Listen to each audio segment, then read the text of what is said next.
On today's show, it's a preseason recap show. Maybe we hand out some letter grades. We talk about who's rising, who's falling, and Jalen Green re-aggravates his hamstring. He's going to miss opening night. What is that going to look like for the Suns? And well, let's just talk about some more rookies, and then let's do it all next.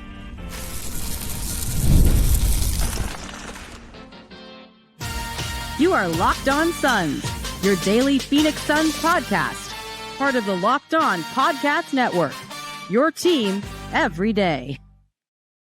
What is up? Welcome back into Locked On Phoenix Suns. My name is Benjamin Garcia, host of The Ben Garcia Show, and a credentialed Phoenix Suns media member covering your Phoenix Suns 365 days out of the calendar year. That is what we do here at Locked On, your team every day. Wherever you may be listening, however you may be listening, thank you for making the show a part of your day on this Wednesday night, Thursday morning, post preseason Locked On edition of the show. Remember, Locked On is free and available on all platforms, including YouTube. So click that follow or subscribe button. Do it. Thousands of everydayers have already done. Become an everydayer and get Locked On the Phoenix Suns right here each and every day. Today's episode brought to you by the lovely folks over at Game Time. Today's episode is brought to you by Game Time. Download the Game Time app, create an account, use code Locked On NBA for $20 off your first purchase. It's a John Voida Wednesday. He's probably high as a kite right now with the Dodgers 2-0 right now. And just so that everyone's clear, because I'm an all Arizona guy, I'm all Arizona, and Voida has all the reasoning why he's, a Dodger guy. He grew up that way. I'm not harming him for that, but I know he's high as a kite. So I just want to knock him down a little bit. We hate everything LA on the show, everything. And if that means I hate a small part of you, so be it, Mr. John Voida. How are you? I'll take the hate, man, because you know what? As somebody who has followed the Phoenix Suns my entire life, is a Cardinals fan first because the Bills let me down as a child. And God, what other teams do I hate? Do I love that suck? I'm going to enjoy the fact that the Dodgers just pump a gazillion dollars of payroll into their pitching staff, and they go out there and the Brewers, who are everybody's darlings right now, get 3 hit at home in the first 2 games. I'm going to love it. So people can hate on me. That's okay, man. But you know what? I'm happy, and that's what matters. And you know what? If your team's winning, even though I might hate the team, I'm happy for you, because experiencing that is something that we all want to do with the Phoenix Suns together as a community, is to know what winning feels like, because it's never happened here. We've never really hurt anybody's feelings like the Dodgers have. Well, that's what, from one team that unfortunately is winning right now, but I'm not losing faith. Hopefully the Brewers can figure it out, get to that Dodgers bullpen a little bit.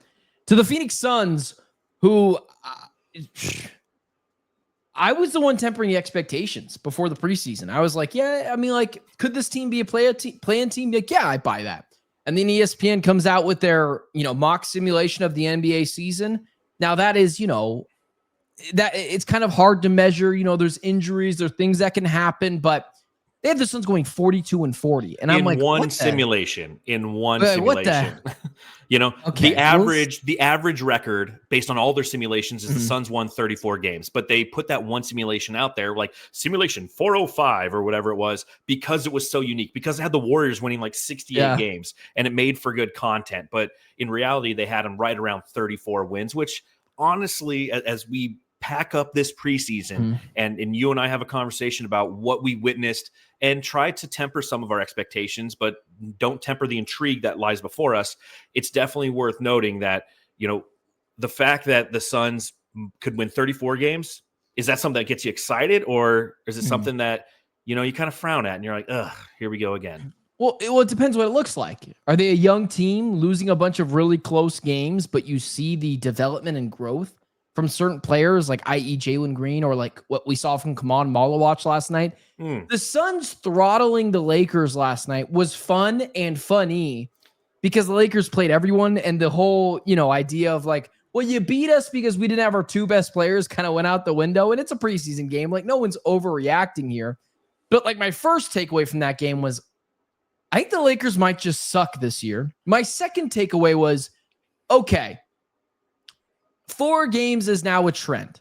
They've established an identity. They're going to be a really hard-nosed defensive team. I said like a week and a half ago, I was like, the path for the Suns to be a playoff team, when I say playoff team, I mean play-in team, but whatever. The path for the Suns to be a postseason team is going to be on the defensive end. So how are they going to do that? They've got to be a top 10 defensive team. And I look up and down this roster and the trend that we saw over the 4 games in the preseason, and I think it's really doable. I had Jason Timpf from the Hoops Night podcast. He said the same thing last week. He's like, it makes sense that this team would be able to be that team. Now we're talking about 8, 9, 10 in the top 10 list. But like that's where I figured the Suns would have to do it.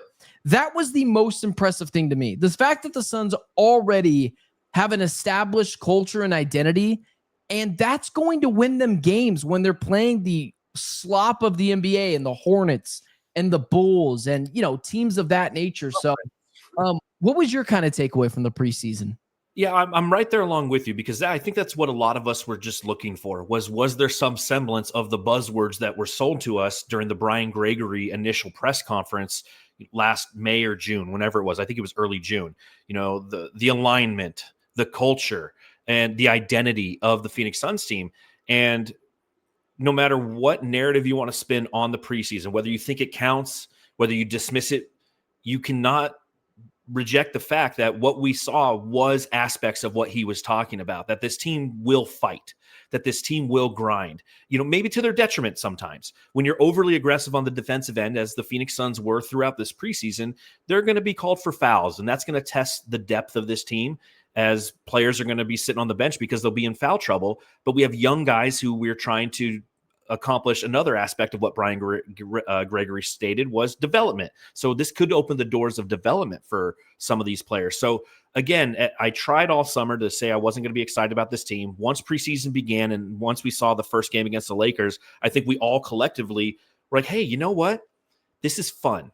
And even last night, as I was sitting here watching the game going, beat LA. And then on my phone, I'm like, go LA. Go LA. I was sitting there going, you know what? This is fun. I'm enjoying this game. And at that time, I looked down at the score and I was like, oh, we're down 14. Yes. But it wasn't about the score, obviously, because it's preseason, but it was the manner in which the Suns are operating, the manner in which they're holding themselves, the manner, Ben, in the fact that this is our third string team out there playing with the same kind of ferocity that we saw from our first teamers. And that's where you develop a culture where you don't have a bunch of guys in the last game of the preseason in my player mode trying to collect as much VC as they can and just jack up shots. They were still playing within the confines of a system, both on the offense, but primarily on the defensive end. And again, that's where it all begins. That's where the foundation for what this Suns team could be, not this year, but next year, and perhaps the following year, is truly built. Do these games mean anything? No, in the win and loss column, but it doesn't mean they don't matter. And I feel like my takeaway from this preseason is that we are going to have fun, just as Matt Ishbia promised.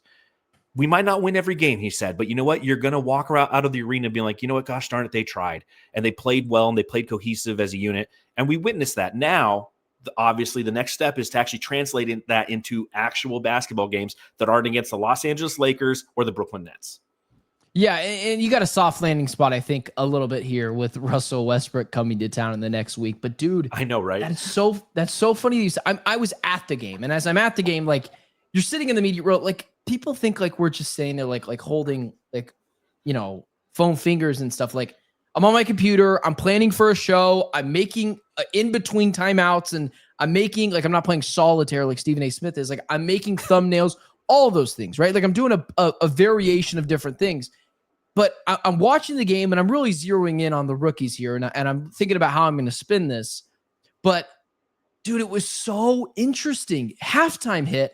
I felt great about where the Suns were at. Didn't know an idea of what the score was. And I looked up and they were down by 10 points. Yeah. I was like, wait a second.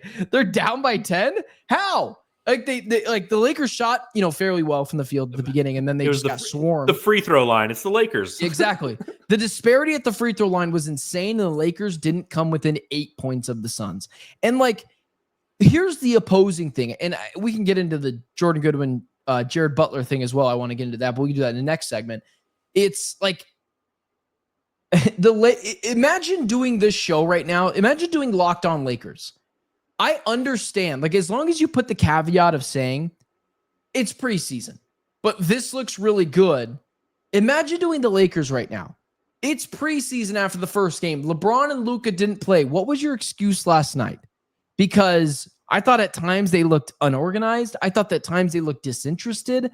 The thing JJ Redick said after the first game was like, yeah, they've been in the gym longer than us. DeAndre Ayton is admitting he hasn't played with Luka or LeBron yet. Like, they looked like the team's been talking about themselves, disorganized, disjointed, like they don't even like each other. And like, I didn't see that from the Suns. And in the second half, they swarmed the opposing team, got back in the game and won. That's where I'd go, man. Yeah, and I think one of the segments that we do on the Suns Jam Session podcast, and I've mentioned this before, is the subreddit stakeout. So as the game's going on, I'm on the opposing team subreddit, seeing what they're saying, and then I snip little comments, and then we put them in the podcast. And I dress up. I got Batman. I put on my Batman mask because you can't show up at the opposing subreddit dressed in Suns gear; they'll kick you out. So you go, "Where is she?" And you talk like Batman the whole time. But the way that they were coping was just as you said. It was a timing issue. The reason that Ayton and Luka weren't on the same page is because they hadn't played together, and therefore their timing is off. And that's a problem, by the way. They're going to need to play together. Exactly. And I can see where they're coming from. But sure. But kind of to your point and kind of to our point, holistically, I'd much rather be on this side of the conversation, Ben, where we're sitting there going, you know what, that worked. Gosh, I hope we see that in the regular season. Versus like, man, they can't dunk. Ayton's getting owned by Khaman Maluach. The timing's off. The passing's off. Dalton Connect isn't hitting threes. What's going on with LaRavia? All the different coping mechanisms that you have to go in preseason. And you can shield yourself from all that by saying those magic words. Well, it's just preseason. It is. But you'd much rather be on this side of the conversation heading into a season of uncertainty, knowing that you have at least a semblance of a foundational culture that's being set and players who are buying in and a youth movement who's going to give you dexterity and durability as the season progresses, because that's going to be so vital to the success of this team as well. And they're the old Lakers, Luka's 48. He looks 48. I would just say, like, my biggest takeaway from last night was, oh my God, I think the Lakers could be terrible this year. But that's I always think that. that's a locked on Lakers question. Let's move on to Jalen Green. He's got an injury. Let's dissect it. Let's talk about what it means for the Suns, and let's do it next. First, today's episode is brought to you by the lovely folks over at FanDuel, as I go ahead and throw up their lower third here. The NFL season is here, and FanDuel has an offer you do not want to miss right now. New customers can bet just $5 and get $300 in bonus bets if your bet wins. That's right. Pick a bet, put down $5, and if it hits, guess what? You unlock $300 in bonus bets to use across the app. I'm going to keep reminding you guys, we're talking NFL here for the next 30 seconds. I've not missed a Cardinals bet outside of week 1 where I missed it by half a point. The Arizona Cardinals plus 6.5 kind of feels, again, like a kitchen sink game. Throw everything at them and more. They're at home. I think I'll take the Cardinals to cover 6.5. So what are you waiting for? Visit FanDuel.com to download the app today and get started. All right, as we move on to the second part of the show, Jalen Green, per Jordan Ott yesterday, has re-aggravated his hamstring strain in China, which is, so strange. And he'll be out a couple weeks. That says to me Jalen Green is out a month. We're not doctors. We should start a segment. I'm not a doctor, but I watch sports. I've seen it enough to know what things kind of mean. You re-aggravate a hamstring, that means, we're shutting them down. We're shutting all things down. You're getting on the massage table. You're stopping workouts. We're stopping everything. And I saw people be like, oh, why us? He's played 82 games before. Guys, it's a hamstring. He's going to be fine. He'll come back after a month. But this is going to be a really touch and go thing. If he re-aggravates it again, you're talking about him missing another month. So what did you kind of think when this came out? And also, this is a side note, but how the hell do you re-aggravate? What was he doing in China? I felt like, why us? I felt like the last time this guy missed a regular season game was 2 weeks after the Suns acquired Kevin Durant. That's how long it's been since Jalen Green missed a regular season game. It's easy to understand how he re-aggravated, because if you watched any of the highlights prior to any of the games in China, or even before the Los Angeles Lakers game, the first preseason game, he was definitely getting his workouts on, and they looked pretty intense. And it's unfortunate because, again, those soft tissue issues, especially given the fact that this is Jalen Green and he makes his living being athletic and having a high burst. It's really going to be something that you have to monitor and you have to temper carefully. And this might be a blessing in disguise for the Suns. Not like this is an ideal situation, but trying to find a silver lining. It's like, okay, now we're going to see if Ben's, great prediction can come true. More Grayson Allen in the starting lineup in the backcourt with Devin Booker. But it's an unfortunate situation. Of course, you never want this to happen. Injuries are a part of the game.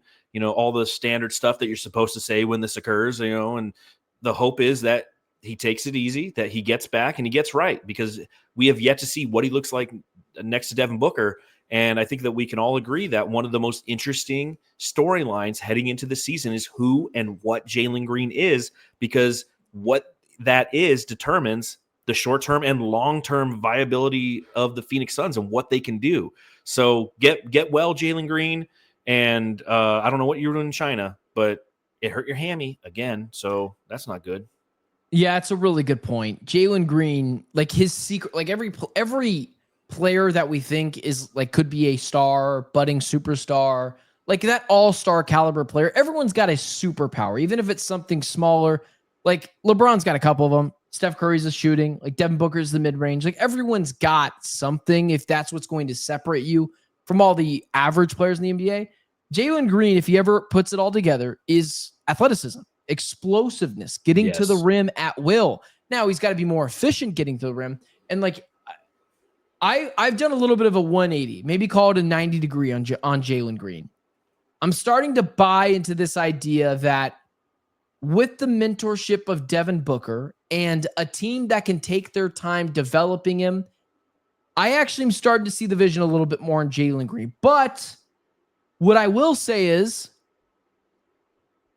I don't hate the idea of now inserting one player into the starting lineup in Mark Williams, who hasn't been playing, than the idea of starting two. I made this point last week. The Suns, what they are right now, is a defensive-minded, they know their identity team, and I think when you've been practicing with this squad and you take out 2/5 of it in Oso Ighodaro and Grayson Allen, I wonder how much that messes with the chemistry and the cohesion that group has. Now you slip Mark Williams in, you kind of do it a little bit more, slowly. I think that bodes well for the Phoenix Suns. I was never advocating for benching Jalen Green. Just do both. And then also here's this. I don't think there's going to be a massive drop off. Now they're going to miss Jalen Green scoring, inefficient or efficient. Like someone just has to put the ball in the basket. But I don't think it's going to be a massive drop-off for now. So I think get well Jalen Green, and you're going to get a heavier dose of Grayson Allen. And I think also some bigger packages. So as we shift into that, no more Jalen Green. Like, what do you kind of think this team is going to look like, starting next Wednesday against the Sacramento Kings? Well, I think it's going to look a lot like what we've seen this preseason because we haven't had to see Jalen Green. So we don't even know what the drop-off is yet, because he's yet to even suit up and tie the laces and hit the court for us. So, Mark Williams will be inserted into the lineup. All signs are pointing to that. He's been doing 5-on-5s per Jordan Ott. So that bodes well. And I think that that's kind of the one position out of the 5 that you don't necessarily need to have a ton of time and chemistry with the players because of the fact that he's, he primarily, his role is inside, 8 feet. He's not stretching the floor in any manner. Yeah, he's just go rebound, go be a lob threat, go play go have some rim deterrence. So, what do I expect from this team? I like that we're starting against the Sacramento Kings. I think it's a good opportunity, and it's at home, because right after that, it's 3 on the road, right? And you got the Clippers, It's a roadie, man. Yeah, right off the bat, which Devin Booker actually said, he's like, we kind of like this. It's an opportunity for bonding. Like he's saying all the cliche things that you're supposed to say as a leader, which I absolutely love, by the way. It's like, yeah, say those things now. You're the guy, so make sure that you're vocalizing that you're looking forward to going on a road trip with the young guys, and it's an opportunity to bond even after the China trip. But the drop-off from Jalen Green remains to be seen, because we don't know who and what he is in the confines of this offense and defense. And the fact that haven't had him the entire preseason, actually has this team more well prepared. And I like your thought process on the tiered approach of returning players into this, so there's not as much of an impact relative to chemistry. So we'll see if that plays out on the court once the games go live, a week from tonight. Well, it just felt like Grayson Allen I think Grayson Allen is always a plus defender, not A plus, but A space plus defender, especially around Brooks, Dunn. Devin Booker has shown the ability to play well defensively. So I think when you rip him out and insert Jalen Green, we'll see on the defensive end, I think better than this next guy, Mark Williams, and you have Oso Ighodaro, who's just meh defensively, and you insert someone in Mark Williams who's terrible, like atrocious defender, especially around the rim. I just wonder how much that screws with that a little bit. So you kind of leverage it in a little bit slower, kind of tier it as you kind of put it. I think it's a better place for the Suns to be. So I don't think it's a massive deal. Get healthy, get 100% healthy. I do not want to see this guy playing out there without his superpower. So not a huge deal. But also, I didn't mention a lot about this guy last night. I didn't realize people cared so much about the third string point guard. I thought the story last night was the rookies.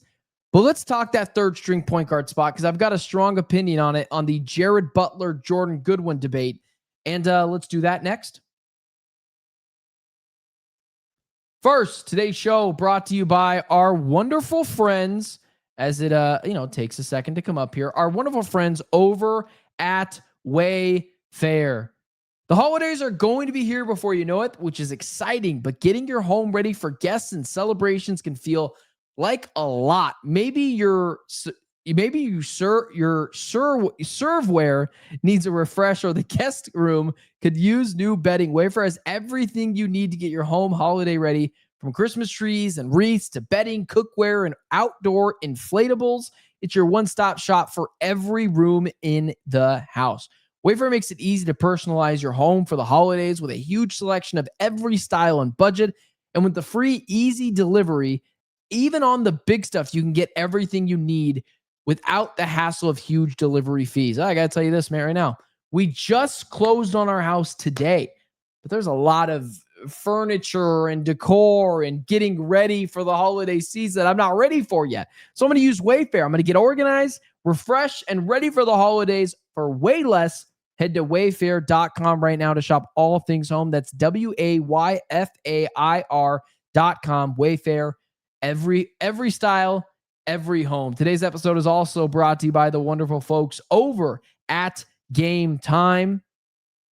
Basketball season is officially here. Nothing beats being in the arena for those opening games, but let's be real. Getting tickets can be a total headache between waiting in queues, surprise fees, and prices that jump right before checkout. It's easy to get frustrated when all you want to do is cheer on your team. That's where Game Time comes in hand. The app that gives the advantage back to fans. It's your ultimate life hack for scoring amazing NBA tickets fast, easy, and stress-free. I use Game Time for legitimately everything. I know I can use it for basketball games, but I also use it for baseball games when the Diamondbacks, are beating up on the Dodgers. I also use it for concerts. I bought Blink-182 tickets one time on it for a very reasonable price, as well as being able to see my seats before I even buy them. Is my view going to be obstructed? Like, Game Time is amazing. Take the guesswork out of buying tickets with Game Time. Download the Game Time app, create an account, and use code LOCKEDONNBA for $20 off your first purchase. Terms apply. That's code LOCKEDONNBA for $20 off. Swipe, tap, ticket, go. All right, moving on to the final segment. I'm going to be honest with you. I think I've built my brand on being brutally honest. I know Jared Butler had a good game last night, but I just don't care. And do you want to know why I don't care? Because one, third string point guard, and two, this is Jordan Goodwin's job to lose. You don't get to show up on the final day and say, I put in a hard day's work. Who you choosing? Jordan Goodwin was also fairly good last night. He had 24 points last night. He was 10 for 20 from the field, shot, 50%. I know Jared Butler was good. I would take Jordan Goodwin over him. Maybe both guys make the roster now with Jalen Green being out, but What's your take on that here? Are you team Jordan? I thought we were going to disagree on this one, but I'm right there with you. I'm pro Goodwin for a couple different. No, you thought when I barely mentioned him last night that we were going to. You thought I was just going to go on a tirade. I just feel like a lot of people, after what Jared Butler did last night, scoring 35 points, it kind of pissed me off. Thought that okay, he wins the job. Now I will say this: both these guys will be on the roster. Okay, they currently have 14 guys under contract. Jordan Goodwin's not guaranteed until January 7th. Okay, that's when his 2.6 or whatever it is contract kicks in because he was waived from the Lakers. Jared Butler was brought in on a training camp and Exhibit 10 contract, which gives him an opportunity to play in the preseason. But that being said, the Suns have 14 roster spots available. They have or 14 roster spots in total, and you need 15. One more available. Yeah. Exactly. And they have 3 two-way players already contracted. So both players are going to be on the team. The battle that we've been talking about and been right about on Brightside is who's going to be the backup to the backup point guard. And in my opinion, it's Jordan Goodwin because of his complete game. Okay, Jared Butler, and it's going to be nice to have a Jared Butler on the team for the reasons you mentioned. Like with Jalen Green being injured, if there's any scenario where you do need some a firecracker to come in and microwave for a few minutes, Jared Butler has shown that he's been able to do that. He did that last year when he was with Washington. He got traded to the Philadelphia 76ers, who were decimated by injuries themselves, most namely Tyrese Maxey, and he operated in that capacity, scoring almost 12 points a game. So we know he can score, but defensively, he's a little too aggressive.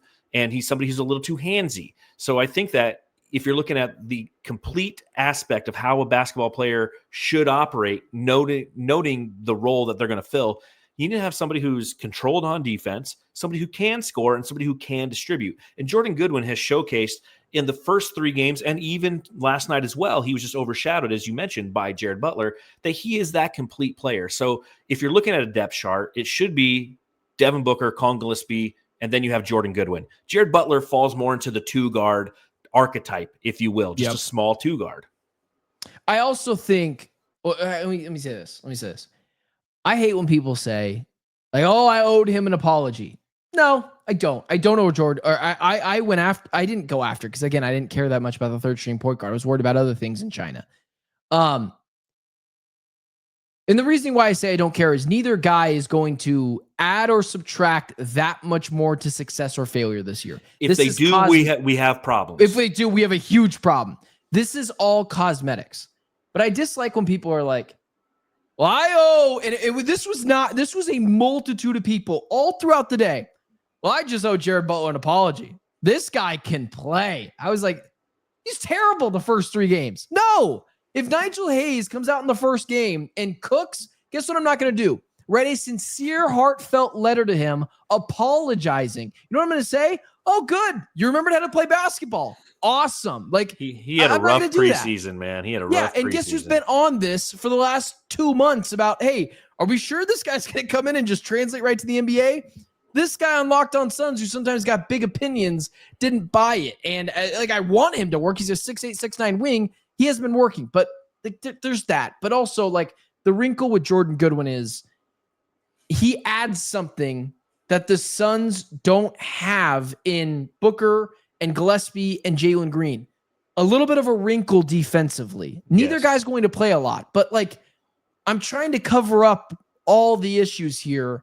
Jordan Goodwin is that guy in the aggregate that you're trying to kind of cover up with in his defense. Jared Butler doesn't add anything more than those 3 other guys don't already add. Well, and to that point, just real quick to put a bow on it, what Jordan Goodwin brings is the ability to play effective full court defense, which is something that Jordan Ott wants to do. Jared Butler proved that he doesn't do that consistently enough or without fouling enough. And I think that that's one of the big keys. To your point, what Jordan Goodwin can bring is if you need to throw a wrinkle in there, if you have 3 minutes where you want to give somebody a breather or you want to just ramp up the pressure in a game and change the look for the opposite. Yeah, exactly. He's going to give them to you, and he's going to give them to you very cerebrally. And I think that that's valuable. Let's close out the show doing a couple of minutes on Khaman Maluach, who was freaking awesome last night. Listen, the guy over here has been counting wins on this show. I've been right on a lot of things recently, and we're not sure if we're right on Khaman Maluach yet, but this was my number 1 guy that I was rooting for the Suns to get in the draft. And I thought you saw everything and more last night. I thought, I'm going to be honest with you, I thought more than the insane dunks, the tomahawk dunk, catching it behind your head. I think even more than the defensive efforts, I think from literally the first jump forced a turnover of DeAndre Ayton. It was beautiful. He played like it was really funny. He played like a very smart basketball player. He was not out of position. And I've noticed Bingo. from game 1 to game 4, it's starting to click for him a little bit. Now he's going to have rookie lapses, and he's probably not going to have a game like he had last night in the first couple of weeks of the season. But he could change everything. If that guy is a hit and a potential budding star, it changes everything. You have a running mate with Devin Booker. You'll figure it out with Jalen Green's contract. You wait a year or two till you have draft picks to spare. Like, he changes everything. Your thoughts on Khaman Maluach? You nailed what I was going to say, that the thing that's impressed me the most about him was the fact that he's adjusted his positioning. And I'm going all the way back to Summer League. And I was having this conversation with somebody today, that if you watched him in his first half of Summer League to his second half in Summer League, you saw adjustments. And then as games progressed, you saw adjustments occur. Same thing. His physicality maybe wasn't where it needed to be. His defensive positioning, his rebounding positioning, his ability to use that huge frame of his to get somebody off of the ball. Some of those things weren't present, but even within games, you'd see him develop and figure it out. And last night was another instance of that, because throughout the preseason, although he hasn't had a ton of run, you've seen some of those lapses. And you're going to. The kid's 19. He's been playing basketball for less than 6 years, right? But to see him showcase that growth in real time and showcase a basketball IQ, that is something that could, as you mentioned, change everything about the trajectory of this franchise. Because you got rid of Kevin Durant, you brought in a couple pieces, one who is a crazy athlete with upside, the other who is somebody who can develop a defensive, gritty culture, and then you brought in a number 10 pick, and he fell to you. If you can have a center like what he played last night consistently, this team gets very, very interesting in the next 2 to 3 years. The only thing I don't know if I can get behind, and I want to hear your opinion on this, Ben, I can't stand the man nickname. I don't like it. The man nickname is terrible. It's terrible. Not a fan. This is, I get why. And if anybody doesn't know why, because somebody at work was asking me this today, like, I don't get why. His name is Khaman. The last 3 letters are man. So man is what they called him at Duke. So it's not tough. It's not my, it's tough for some people. Well, so I want to make sure that we're doing a public service announcement and explain that to people, and then remind them that, no, can we stop? What was the nickname you had for him? You gave a nickname for him today on social media, and I forgot what it was. Damn. Oh, that's bad. Because when you see him hit a 3, or you see him dunk, or you see him block DeAndre Ayton, you go, damn. And it kind of plays off the man, but it's a little more vulgar, just enough, That's I live in the margins. It's a terrible nickname. I'm just happy you don't call players by their numbers. I hate when people tweet 10. Out. Yeah, dude, I hate that. I hate when people tweet out. And maybe that's the old man in me. And I'm having a kid. That's my old man. Like, I'm having a kid, right? I'm an old man now. Do you hate K1? Yes, I don't call him K1. I call him Kyler Murray. And also, K1 ain't a big fan of me, BG. So I'm anti, like, Book is great. I think Libro is awesome. I'm never going to call him that. It's never going to happen. It's Mr. Booker, and that's it. Like, I don't want to talk about anything else. I'm not going to call him 1. I'm not going to call him 8, 11. I'm not interested in that. I think it's weird. We call him on my podcast. I can't say here. Oh, I saw, and it's he's very the BDB. Funny. That's all I got to say. That's been very his nickname funny for 6 years now. What's my people keep on calling me BG, man. I don't want to be called BG because I'm like the 5th most, and that's not even true. That's me tooting my own horn. We'll call you Beej. We can call you. I call you Benny G. No, it's like Kenny G. It's like slow jams with Benny G on Locked On Suns. You should go to my TikTok comment section and see some of the nicknames people have for me. Those are the things I can't say on here. With that being said, guys, don't forget to hit that like, share, subscribe button. Follow my guy, John Voida, who I just realized his tag wasn't on the entire team. Neither was mine. At Darth Voida, managing editor of Bright Side of the Sun, as well as the host of the Sun's Jam Session podcast. I've tuned into a few recently. They are actually very funny. The original post-game podcast on Planet Purple, because Planet Orange is lame, and we were doing the post-game podcast on YouTube before anybody else. And with that being said, I'll end it there. Follow me on all social media platforms at Ben Garcia Show. Follow this guy at Darth Voida on social media as well. It's good to have you on again, John, and we'll do it again sometime next week, man. For everyone tuning in the comments section, for myself, Benjamin Garcia, that's John Voida. I will talk to you guys tomorrow. And it's been Locked On Phoenix Suns. See you at the game on Wednesday, Benny G with the slow jams.